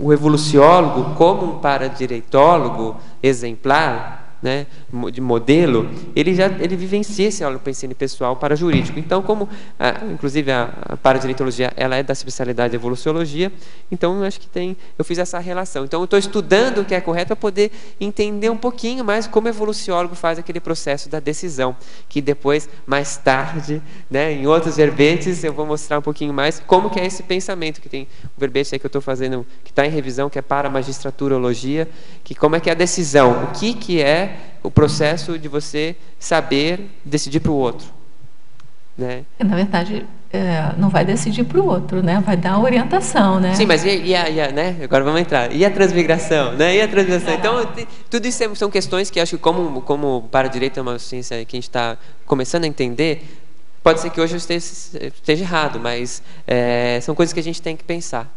Então é isso, é um instrumento para você pensar, esse verbete, é um instrumento também para você aplicar hoje. Usem as técnicas e isso. É isso aí. Olha, parabéns pelo verbete, pela profundidade com que a gente tratou o tema aqui. O tempo nosso já se esgotou, né? A gente aguarda os seus próximos verbetes para a gente entender mais desse assunto, né? A gente agradece vocês aí pela presença, pelas perguntas, pelas energias. Agradecemos também aos teletertulianos, né? Que perguntaram, que também, mesmo de longe, mandaram suas energias para nós aqui. A gente sempre convida todos vocês para assistirem diariamente as tertúlias, porque diariamente a gente, de 12h30 a 2h30, a gente tem aqui o debate. E são os tertulianos, os teletertulianos, junto com o verbetógrafo do dia, que movimentam aqui o debate, né? Então, os amparadores? Os amparadores, não, eu estou dizendo intrafisicamente. Mas, e vocês, então, a gente convida vocês para participarem conosco, tá? Porque as consciex não fazem pergunta que a gente consiga ler no papel ainda. Né? Pode ser que daqui a pouco a gente consiga. Tá bom? Obrigado. Então, a gente agradece a vocês e passamos, então, para os nossos comerciais. Tchau, obrigado. As pontuações da tertúlia de hoje são 13 assinaturas no livro de presença, 12 perguntas presenciais e 27 perguntas respondidas online. Hoje nós temos 2 recados. A Nilma com a Complementarium e o Roberto Laime com a Semana da Seriexologia. Boa tarde. O CAEC convida você, que está atento ao alinhamento dos seus compromissos pessoais evolutivos, para participar do acoplamento do próximo final de semana, de 1º a 3 de maio. Desperticidade é a temática a ser refletida no acoplamentário em prol do parapsiquismo e evolução contínua. Serão epicons Tony Muscoff, Leonardo Firmato, Miriam Sanches. Mais informações na recepção do CAEC, pelo telefone 3525 2652. Obrigada. Uma boa tarde a todos. Só para lembrar vocês, estamos dando continuidade à semana da Seriexologia, terceira semana, e hoje iniciaremos o curso Grupo Carmometria de Emily Littré, com a professora Cristiane Ferraro. Então, neste curso será enfatizadas relações grupais a partir da identificação da personalidade consecutiva do Emily Littré, o professor Pedro Fernandes, e vai haver toda uma avaliação das relações intergrupais, ou seja, os vários grupos com os quais aquela personalidade se relacionou. Então vai haver debate, discussão a partir dos dados obtidos das pesquisas dos professores Pedro Fernandes e Cristiane Ferraro. E dando continuidade na quarta-feira ao curso Prospecção Seriexológica, de minha autoria. A gente vai passar mais detalhes ainda essa semana. E na sexta-feira a gente inicia o Retrosenha, o curso Retrosenha, que está praticamente esgotado, talvez tenha 1 ou 2 vagas, precisa ver na recepção quem tiver interessado. A gente agradece a todos e contamos com a presença de vocês. Obrigado. Para amanhã teremos o verbete Gestão de Evento Conscienciocêntrico, especialidade Assistenciologia, e a verbetógrafa Judite Souto. Muito obrigado e boa tarde a todos.